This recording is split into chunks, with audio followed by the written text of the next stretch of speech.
of Canadian women have to relive the traumatization of hearing Paul Bernardo's name. They all remember his horrific and monstrous crimes. That they learned that this government decided to free this monster from maximum security prison and allow him to go to medium security, where he'd be able to interact with other people, have visitors, and enjoy other liberties. Now, this minister claimed this was all a big surprise to him. However, we learned today that his office knew in early March and was informed again in May. In other words, he did know, and what he said was false. Will he resign? The Honourable Minister. Mr. Speaker, nothing could be further from the truth. As I said earlier, I was informed on May 30th, the day after Paul Bernardo was physically transferred to a medium security institution. And at that time, I took immediate action expressing the concerns of the families of Leslie Mahaffey and Kristen French to the Commissioner. There is an internal review process. I have also made it clear to my staff that this should have been briefed immediately. Corrective steps have been taken. I have dealt with it, and we will now always defend the rights of victims. The Honourable Leader of the Opposition. Mr. Speaker, now he's throwing his staff under the bus.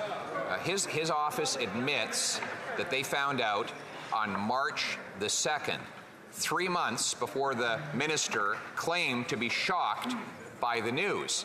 If his staff had really kept a secret from him of this enormity, he would have fired them a long time ago. But he hasn't, because he knows, and they know, that he knew way back then.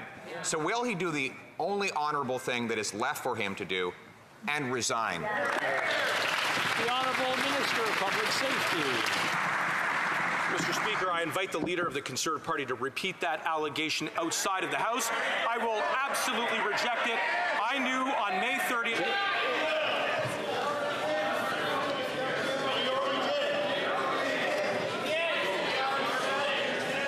Order. Order. Order. I'm going to ask the members to take a deep breath.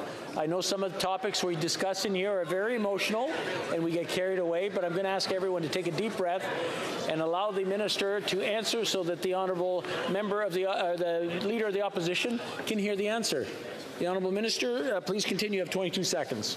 Mr. Speaker, it is the Leader of the Conservative Party of Canada who misleads this House when he impugns my knowledge before May 30th. I have made it absolutely clear that that was the day on which I found out. I have taken corrective steps internally with my office, an office for which I am responsible for, to this Parliament, to the Canadian public, which is why immediately upon knowing that fact, that he was transferred to a medium security institution, I raised it with the Commissioner. I've spoken with the representatives of the families of Leslie Mahaffey and Kristen French, and we will always defend. Honourable Leader of the Opposition. Well, first of all, I have stated all of these things outside of the House of Commons, so whatever threat he's trying to make, he can act on. But more important than that, he did not act. His office knew on March the 2nd. He expects us to believe that his staff just forgot to walk down the hall and inform him that perhaps the most notorious killer in Canadian history was being moved out of a maximum security penitentiary to enjoy more luxuries and more freedoms in a medium security penitentiary. Finally, he has the power now to designate mass murderers all to go into maximum security prisons. He could have done that weeks ago. Why hasn't he done it, and why hasn't he resigned? The Honourable Minister.